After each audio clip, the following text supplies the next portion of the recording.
Is this a melanoma? Is this? What about this? Telling the difference between a benign mole, the first and third images, and a melanoma, like image number 2, requires significant training, and even the best dermatologists make mistakes. But rapidly developing research in the field of computer vision may give us a new weapon in the fight against this deadly disease. The most compelling data to date comes from this paper, appearing in the Annals of Oncology. Let's go through the basics of the paper before we get to the really interesting implications for the future.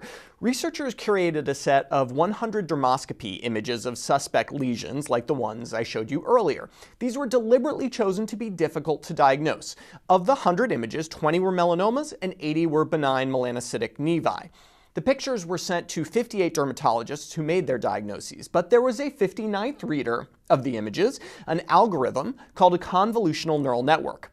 A convolutional neural network is a type of machine learning algorithm particularly suited to image recognition. It's what powers much of the optical character and facial recognition software bouncing around Silicon Valley, and presumably the optics systems of your standard Cylon. In any case, applying convolutional neural networks to medical image classification is, pardon the pun, a no-brainer.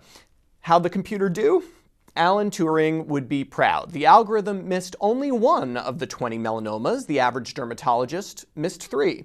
The neural net had a bit of an itchy trigger finger, though, identifying 29 of the 80 benign lesions as melanomas compared to 23 on average for the humans.